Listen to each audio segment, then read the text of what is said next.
입니다. 우리 하나님 말씀 보겠습니다. 베드로 후서 3장입니다.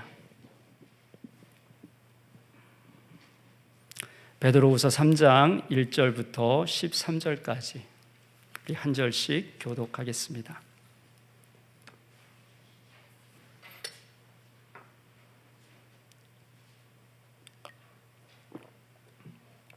(3장) 1절부터 보겠습니다.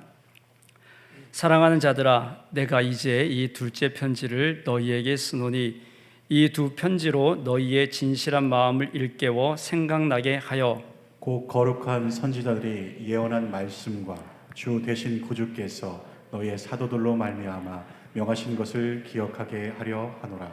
먼저 이것을 알지니 말세에 조롱하는 자들이 와서 자기의 정욕을 따라 행하며 조롱하여 이르되 주께서 강림하신다는 약속이 어디 있느냐? 조상들이 장후로부터 만물이 처음 창조될 때와 같이 그냥 있다 하니 이는 하늘이 예적부터 있는 것과 땅이 물에서 나와 물로 성립된 것도 하나님의 말씀으로 된 것을 그들이 일부러 잊으려 함이로다. 이로 말미암아 그때의 세상은 물이 넘침으로 멸망하였으되 이제 하늘과 땅은 그 동일한 말씀으로 불사르기 위하여 보호하신 바 되어 경건하지 아니한 사람들의 심판과 멸망의 날까지 보존하여 두신 것이라. 사랑하는 자들아, 주께는 하루가 천년 같고 천년이 하루 같다는 이 한 가지를 잊지 말라. 주의 약속은 어떤 이들이 더디다고 생각하는 것 같이 더딘 것이 아니라 오직 주께서는 너희를 대하여 오래 참으사 아무도 멸망하지 아니하고 다 회개하기에 이르기를 원하시느니라. 그러나 주의 날이 도둑같이 오리니 그 날에는 하늘이 큰 소리로 떠나가고 물질이 뜨거운 불에 풀어지고 땅과 그 중에 있는 모든 일이 드러나리로다. 이 모든 것이 이렇게 풀어지리니 너희가 어떠한 사람이 되어야 마땅하냐?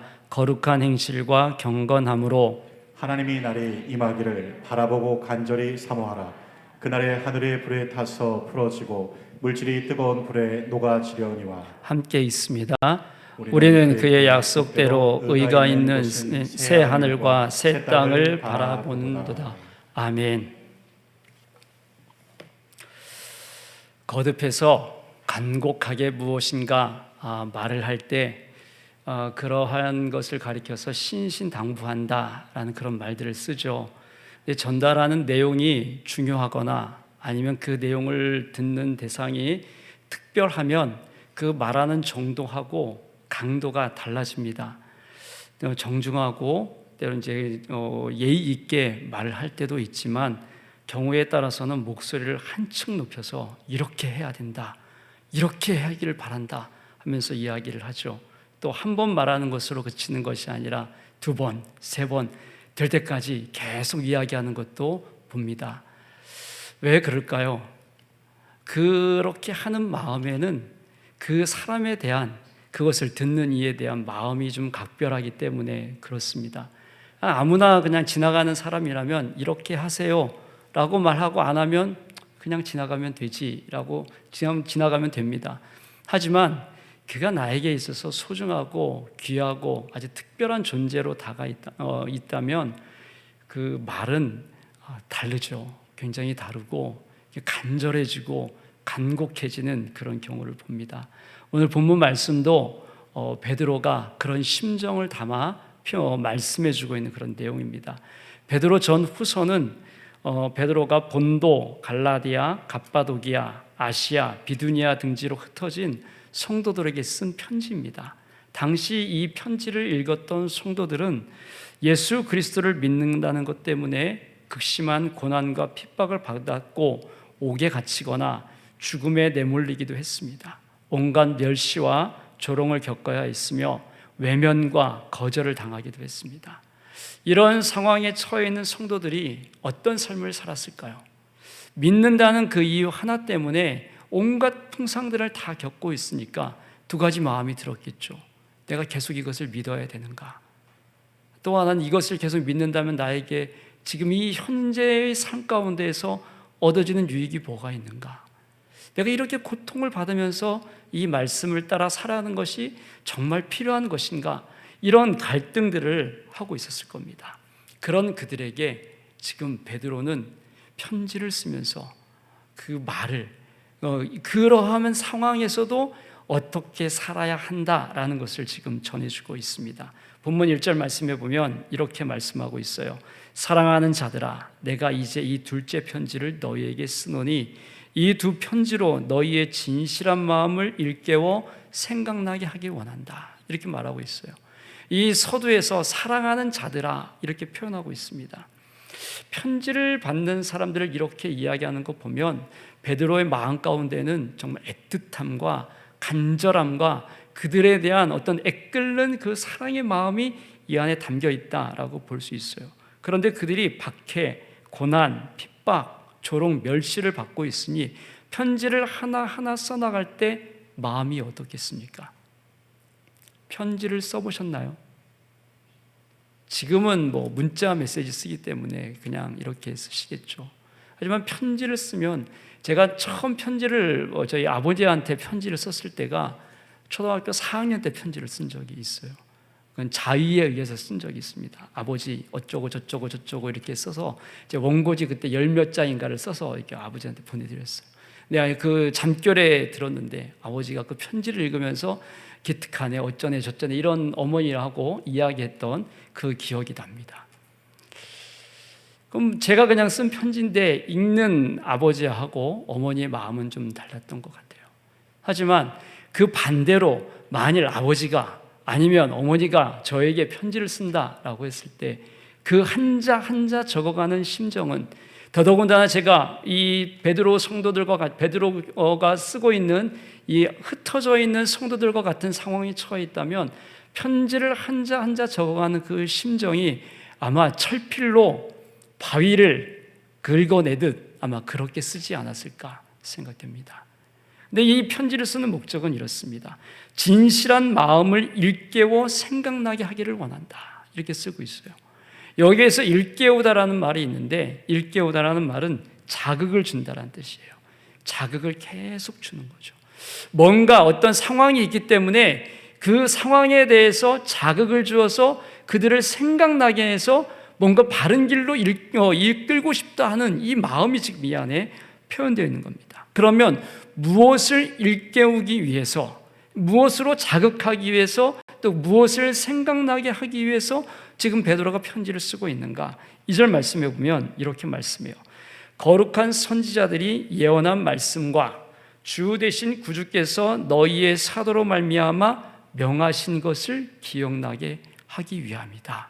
이렇게 되어 있어요. 즉 거룩한 선지자들이 예언한 말씀은 베드로 당시로 보자면 구약 성경이에요.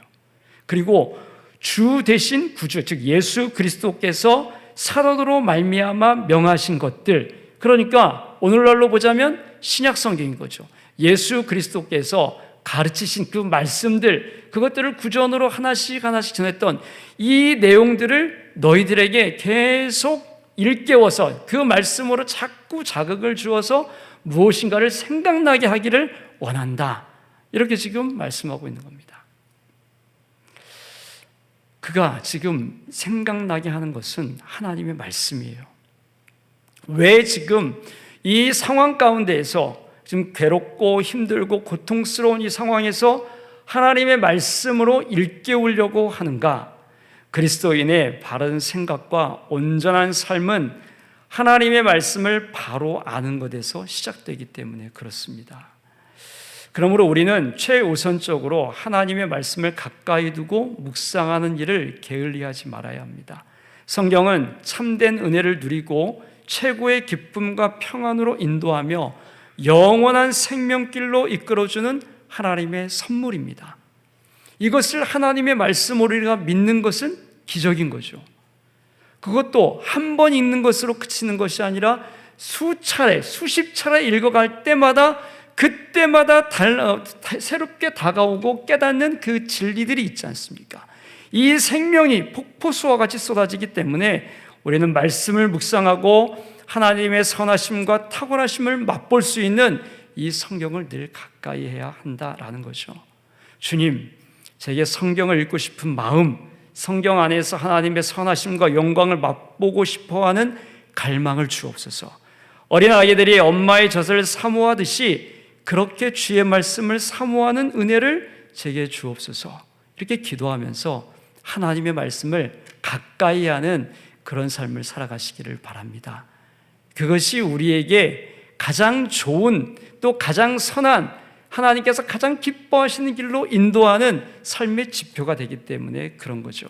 그러면 베드로가 왜 성경 말씀을 갖고 베드로가 이 편지를 읽는 성도들을 자꾸 일깨우려고 하는가, 자극을 주려고 하는가, 그들이 어떤 상황 가운데 있기 때문에 그런 것인가? 3절과 4절에 보면 이들의 상황이 나와 있습니다. 3절과 4절을 보십시오. 먼저 이것을 알지니 말세에 조롱하는 자들이 와서 자기의 정욕을 따라 행하며 조롱하여 이르되 주께서 강림하신다는 약속이 어디 있느냐? 조상들이 잔 후로부터 만물이 처음 창조될 때와 같이 그냥 있다. 지금 이렇게 이야기하고 있다는 거죠. 베드로는 정욕과 욕망을 따라 사는 사람들이 당시 사람들로 말미암아 당시 성도들이 지금 조롱을 받고 있어요. 어떤 조롱이냐? 너희들이 믿고 있는 예수님께서 재림한다고 했는데 정말 그런 일이 일어나겠는가? 하늘을 보고 땅을 봐라. 세상이 창조될 그때부터 지금까지 변한 게 있냐? 하나도 변한 게 없다. 그대로 있지 않은가? 그런데 아무것도 변하지 않고 그대로 있는데 너희가 믿는 예수가 재림한다는 약속이 정말 맞냐? 재림에 대한 소망을 갖고 살다가 그것을 못 보고 죽은 사람들 봐라. 쓸데없는 기대를 갖고 살았던 것 아니냐? 헛된 것에 오늘 우리식으로 말하자면 그 어렵고 힘든 삶을 살면서 재림이 온다, 재림이 온다, 그때를 대비하라, 마치 희망 고문하듯이 그렇게 살다가 죽었는데 뭐 주어진 게 뭐 있냐? 그렇게 그것을 믿고 기다린들 무슨 소용이 있겠는가? 이렇게 지금 조롱한다 이겁니다. 많이 들어본 말이지 않습니까? 오늘 우리도 지금 이런 말들을 듣고 있어요. 이 비슷한 말들을. 믿는다는 것 때문에 때로는 경멸하는 눈빛을 받기도 해요. 비웃음과 조롱 섞인 비난을 듣기도 하고 무시당하고 우습게 알고 우리를 깔보기도 합니다. 이런 지금 상황을 우리가 갖고 있어요. 요즘 더 그렇지 않습니까? 시간이 흘러가면 흘러갈수록 우리가 자꾸 정화해야 된다. 우리 스스로 정화해서 그리스도인답게 살아야겠다. 이야기들은 자꾸 하고 있지만은 그런 말들이 풍성하지만 실질적으로 그런 것들이 없는지 세상은 오히려 더 우리를 비난하고 조롱하고 있고 지금 이 성도들이 듣는 것과 같이 믿는다는 게 무슨 소용이 있겠는가? 무슨 필요가 있는가? 헛된 것에 허망한 것에 마음을 두고 사는 것 아닌가? 경우에 따라서는 두려움 때문에 그 두려움을 피하기 위한 어떤 안식처로 너희들이 하나님을 만들어 놓고 믿는 것 아닌가? 이런 이야기들을 지금 듣고 살고 있다 이거죠. 이런 상황에 있는 거죠. 그때나 지금이나 이런 상황에 처해 있는데 베드로는 그런 성도들에게 이렇게 말을 합니다. 눈앞에 있는 것만 보지 말라. 깊고 넓게 그리고 멀리 볼 줄 알아야 된다. 그러면서 하나님의 시간에 대해서 알려주고 있습니다. 재림과 관련되어서 8절과 9절에 보면 이렇게 말씀을 해요. 사랑하는 자들아, 주께는 하루가 1000년 같고 1000년이 하루 같다는 이 한 가지를 잊지 말아라. 주의 약속은 어떤 이들이 더디다고 생각한 것 같이 더딘 것이 아니라 오직 주께서는 너희를 대하여 오래 참으사 아무도 멸망하지 아니하고 다 회개하게 이르기를 원하신다. 지금 하나님의 때를 이야기하면서 그리고 그 때가 왜 이렇게 되었는가에 대한 목적을 밝혀주고 있습니다. 하나님은 1000년이 하루 같아요. 우리하고 시간 개념이 다른 거죠. 그 뒤에다 나중에 또 살펴보겠지만 이 재림의 때는 1000년처럼 기다려야 되는 오랜 기다림이 필요하지만 때로는 도둑처럼 갑작스럽게 올 수 있는 그런 급작스러운 일이 될 수 있다. 이겁니다. 그러한 하나님의 때를 우리가 알고 그러면 하나님께서 그렇게 때를 정해놓고 우리가 생각할 땐 더딘 것 같지만 언제 어떻게 임하는지 모르는 그 재림의 때가 왜 이렇게 미루어지고 있는가? 하나님께서 힘이 없으셔서 그런 것인가? 아니면 마음이 변해서 이제 너희들을 내가 재림해서 하나님의 영원한 날에 데리고 함께 못 살겠다. 너희 같은 것들을 내가 어떻게 하나님 나라에 데려갈 수 있겠는가? 그렇게 하나님의 마음이 변해서 그런 것인가? 아니면 가만히 생각해 보니 그냥 재림이라는 건 없는 걸로 하고 다시 역사를 써내려가야겠다, 이렇게 하나님이 취소한 것인가? 그런 것이 아니라 이겁니다. 이 하나님의 때를 아는 것이 멀리 보는 것의 첫걸음인 겁니다. 주님께서 왜 재림하신다는 약속이 더디게 하셨는가? 그것은 더딘 것이 아니라 참는다라는 거예요. 아무도 멸망하지 않기를 원하시는 하나님의 그 마음 때문에 지금 그 재림이 늦춰지고 있는 것이다. 만일 하나님께서 참지 않고 세상을 심판하셨다면 하나님을 알지 못하는 이들이, 그것이 사랑하는 가족일 수도 있고 친구일 수도 있고 내 주변에 있는 주변 사람일 수도 있습니다. 그런 이들이 멸망당하는 것을 하나님께서 원치 않으셨기 때문에 그것을 두고, 즉 많은 사람들이 구원에 이르기를 원하셨기 때문에 지금 그것을 미루는 것이다. 지금 주님께서 다시 오신다면 신부가 신랑을 맞이하듯 너 또한 역시 그렇게 주님을 맞이할 수 있겠는가? 그것에 대해서 하나님이 좀 더 시간을 두시면서 참고 기다리고 너희가 하나님 앞에 온전히 설 수 있도록 기회를 주시는 거다, 이렇게 말씀하고 있는 거죠. 마태복음 25장에서 나오는 달란트 비유처럼 우리의 주인 되시는 주님께서 다시 오셔서 결산하셨을 때 잘했도다 착하고 충성된 종아 라는 이런 칭찬을 받을 만한 그런 삶의 어떤 내용을 만들 수 있도록 하나님께서 잠시 보류해 두신 거다, 이렇게 말씀하고 있는 겁니다.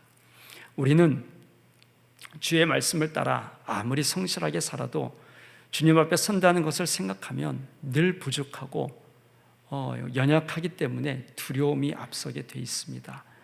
자신 있게 주님 저 이렇게 살았습니다 하고 하나님 앞에 떳떳하게 말할 수 있는 사람이 과연 얼마나 되겠습니까? 우리 이런 연약함을 아신 하나님께서는 이 재림의 때를 미루어 두시면서 그 때를 좀 더 두시면서 너희들이, 우리가 말씀을 공급받고 말씀으로 자극받고 말씀을 통해서 성장하고 변화되어서 하나님 앞에 온전히 설 수 있는 그런 기회들을 부여하신다라는 겁니다. 그래서 천년을 하루같이 여기시며 하루도 참지 못하는 우리에게 가늠할 수 없는 그 깊이를 갖고 우리에 대해서 오래 참으시는 하나님이시다라는 것을 말씀해주고 있는 겁니다. 사랑하는 성도 여러분, 하나님께서는 우리와 세상에 대해서 참는 것이 결코 쉬운 일이 아닙니다. 하나님은 공의의 하나님이시고 죄가 없으신 분이십니다. 불의를 미워하시는 분이세요. 그 반대로 세상은 죄와 불의로 가득 차 있고 우리 또한 역시 연약하기 때문에 아무리 하나님의 말씀을 붙잡고 산다 한들 우리 눈에 보이고 귀에 듣는 것에 유혹을 받아서 쉽게 넘어가게 돼 있어요. 그런 우리 연약함의 모습들을 아시는 거죠. 세상이 줄 수 없고 감당할 수 없는 하나님의 사랑을 받았음에도 불구하고 감사치 않고 죄의 유혹에 쉽게 넘어갑니다. 탐심으로 가득하여 내게 이익이 된다고 생각되면 하나님의 뜻을 그냥 버리고 가는 것이 우리들의 모습이지 않습니까? 이런 세상과 이런 나 자신에 대해서 하나님이 참고 기다리신다라는 것은 은혜라는 말로밖에 설명할 수 없는 거예요. 지금 베드로는 그걸 이야기하고 있는 겁니다. 너희들이 지금 조롱받고 있는 현실 가운데 그들이 그렇게 말하지만 그게 아니다. 은혜다. 은혜라는 것을 알아야 된다. 그러니 그들이 말하는 것에 대해서 휩쓸려 가지 말아라. 너희 믿음이, 너희 마음이 흔들려서 저 사람들이 날 저렇게 조롱하는데 내가 이 조롱을 받고 살아야 되겠는가? 저 사람들이 말이 맞는 것 같은데 이렇게 미혹받지 말고 하나님의 말씀을 자꾸 자극을 받아서 그 말씀 가운데 견실하게 서 있어야 한다라는 것을 말씀해 주고 있는 거죠. 여기 계신 분들은 어떻습니까? 오늘 하루 살아보시면서 어떤 말 들으셨습니까? 내가 믿는다는 것 때문에 어떤 이야기를 들으셨고 믿는다는 것 때문에 내 삶이 지금 어떤 상황에 처해 있습니까? 그럴 때 이런저런 유혹과 미혹과 조롱과 비난을 받을 때도 있고 때로는 원치 않는 고통을 겪을 수도 있습니다. 그럴 때 우리가 하나님의 말씀 안에 견고히 서 있지 않으면 우리가 믿는 게 헛된 일인가 보다, 잘못된 것인가 보다, 내가 이러려고 믿는 건 아닌데 굳이 이렇게 살아야 되겠는가 하면서 우리도 곁길로 갈 수 있어요. 그래서 베드로는 그것을 염려하면서 멀리 봐야 된다, 깊이 봐야 된다, 높게 봐야 된다, 하나님의 뜻이 이런 것이다 라고 이렇게 말씀해 주고 있는 겁니다. 하나님께서는 어제도 오늘도 주님이 다시 오실 그날을 뒤로 미루면서 참고 기다려 주시는 거죠. 우리는 이 은혜를 받고 있음을 기억하시고 감사하시기 바랍니다. 그리고 기억해야 될 것은 그 약속은 반드시 이루어질 것이고 주님께서는 말로 표현할 수 없는 영광과 심판주로 오신다는 사실입니다. 그날에 오는 것에 대해서 본문 10절은 이렇게 말씀하고 있어요. 10절 말씀 우리 다 함께 읽겠습니다. 함께 읽겠습니다. 그러나 주의 날이 도둑같이 오리니 그날에는 하늘이 큰 소리로 떠나가고 물질이 뜨거운 불에 부러지고 땅과 그 중에 있는 모든 일이 드러나리로다. 아멘. 주의 날이 어떻게 온다고 말씀하고 있습니까? 도둑같이 온다. 아무도 모르는 사이에 기습적으로 오신다. 그리고 반드시 오시는데 물질이 뜨거운 불에 풀어지고 땅과 그 중에 있는 모든 일들이 드러나는 심판이 있을 것이다 라고 말씀하고 있어요. 이것을 기억해야 된다라는 겁니다. 재림은 아직 일어나지 않아 멀리 있는 것 같지만 천년이 하루와 같은 하나님의 때가 임하면 도둑처럼 딱 온다 이거예요. 갑작스럽게 온다. 그러면 그것을 알고 기대하는 자로서 오늘의 삶을 어떻게 살아야 될 것인가, 이것을 지금 말씀해 주고 있는 거죠. 그 삶의 태도가 달라야 된다. 어떻게 달라야 되는가? 이제는 멀리 보는 것, 주의 재림이 오신 그때를 보면서 멀리 깊이 보되 위를 봐야 된다. 위를 보지 않으면 안 된다라는 거죠. 위를 볼 때 그러면 위를 보는 것이 무엇인가라는 것을 알아야 돼요. 위를 보는 것은 우리의 삶의 모습이 달라야 되는 거죠. 영적인 경각심을 갖고 깨어 있으라 이겁니다. 지혜로운 다섯 처녀처럼 신랑이 올 것을 기대하며 기쁨으로 준비해야 된다. 이것이 위를 보는 거예요. 땅을 보면 어떻게 되겠습니까? 땅을 바라보면 땅에다가 소망을 두기 때문에 위에 다시 오실 주님에 대한 준비를 하지 않습니다. 땅이 영원하고 땅에 소망을 두고 있고 땅에다가 내가 집을 지어 놓으면 거기에서 안전할 것 같은데 무슨 이유로 위를 보겠습니까? 안 보죠. 위를 보지 않으니 영적인 경각심 자체가 없어서 무뎌지는 거예요.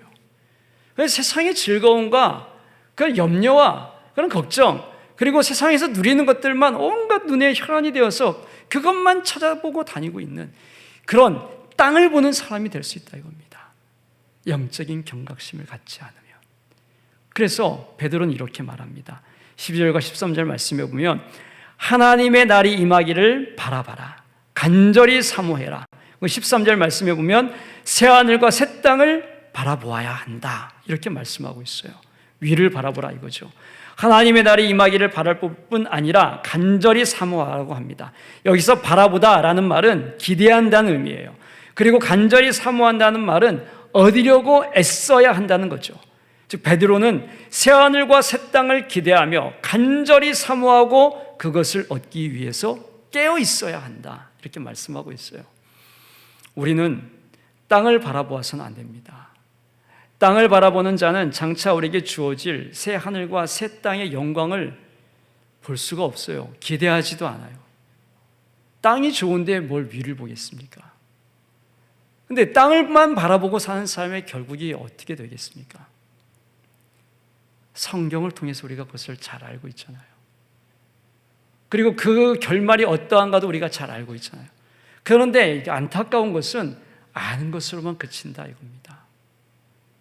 위를 바라보는 삶에 대해서 애쓰지 않고 그냥 땅에서만 살려고 그냥 고군분투하고 있는 모습들이 너무나 많습니다. 물론 새하늘과 새 땅은 우리가 노력한다고 해서 얻을 수 있는 것 아니죠. 우리의 노력만으로는 결코 얻을 수 없습니다. 그럼에도 불구하고 베드로가 이렇게 이야기하는 것은 하나님의 날은 반드시 옵니다. 성도가 가져야 할 곳은 새하늘과 새 땅입니다. 그곳에 대해서 그 어떤 곳인지를 안다면 그 나라에 걸맞는 삶을 살기 위해서 우리는 준비하게 되어 있습니다. 여행을 가보시지 않았습니까? 여행을 가면 그냥 가지 않아요. 물론 그냥 가는 사람도 있어요.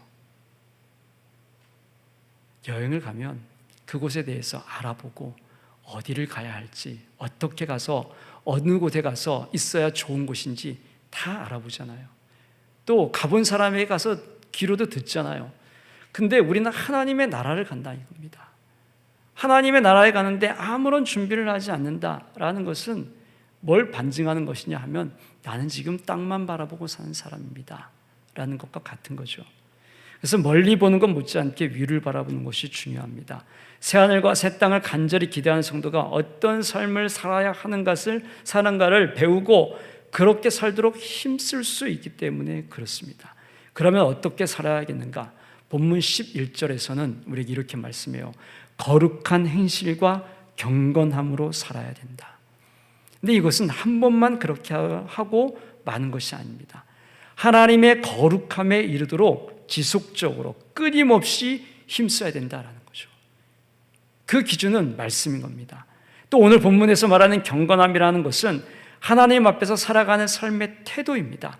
하나님을 경외하는 마음으로 살라는 거죠. 하나님께서 부르신 그 부름을 따라서 하나님에 대한 사랑과 충성을 다하는 삶을 살아야 한다는 겁니다. 그렇게 하면서 어떤 태도를 가져야 되는가? 12절에서 말씀하고 있듯이 하나님의 날이 임하기를 바라보고 간절히 사모하는 그런 태도를 가져야 된다는 거죠. 거룩하고 경건한 삶을 살 수밖에 없는 것은 하나님의 나라를 바라보기 때문에 그러하다는 거죠. 그날의 영광을 기대하면 소망을 품고 기다립니다.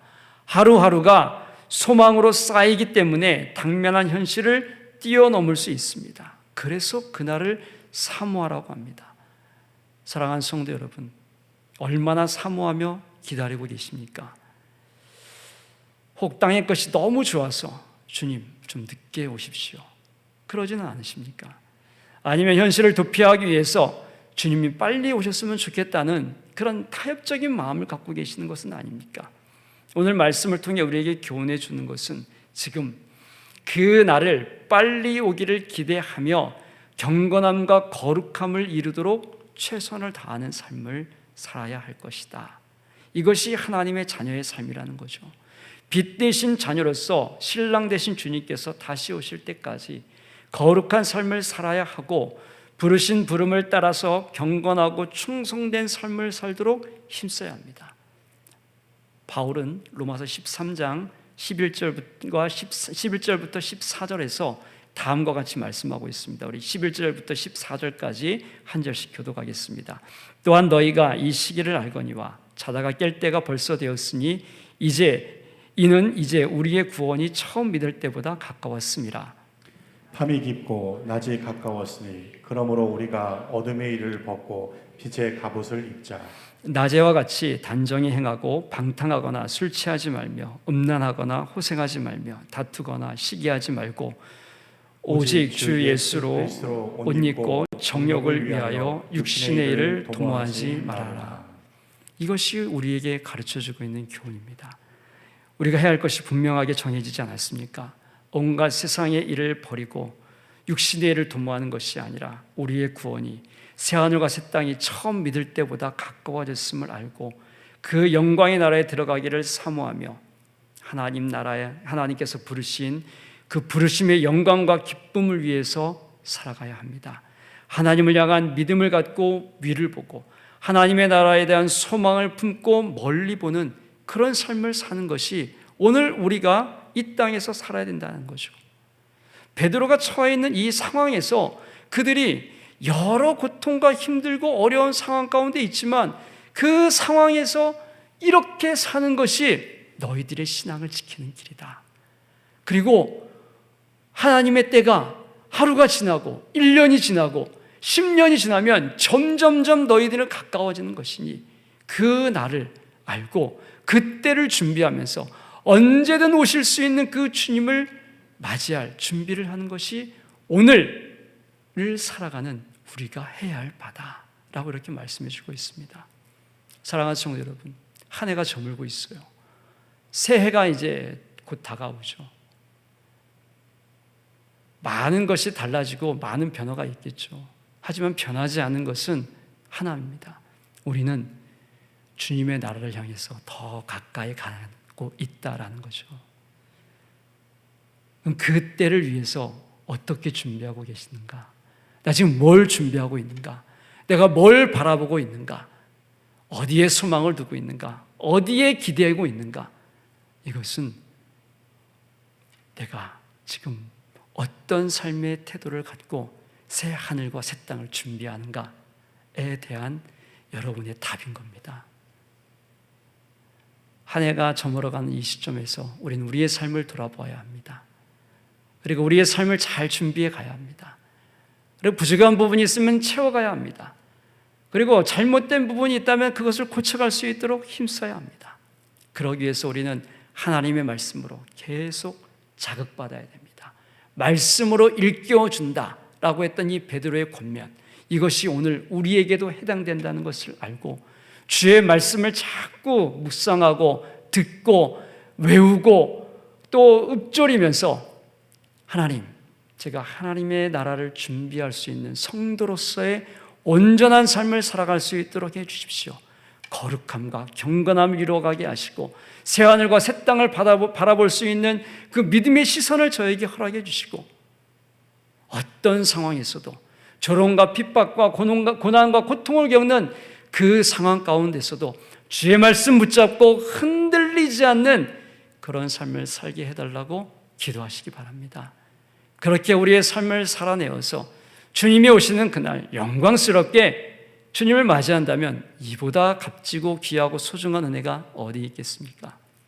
이런 은혜를 사모하고 이런 은혜를 누리는 우리 모두가 되셨으면 좋겠습니다. 하나님의 날, 주께서 다시 오시는 그날을 바라보며 위를 보고 멀리 보는 신앙의 깊이와 높이와 넓이가 있는 하나님의 자녀가 되셔서 어떤 유혹, 어떤 시련이 와도 흔들리지 않고 주의 영광을 위해 살아가는 우리 모두가 되시기를 주님의 이름으로 축복합니다. 기도하시겠습니다.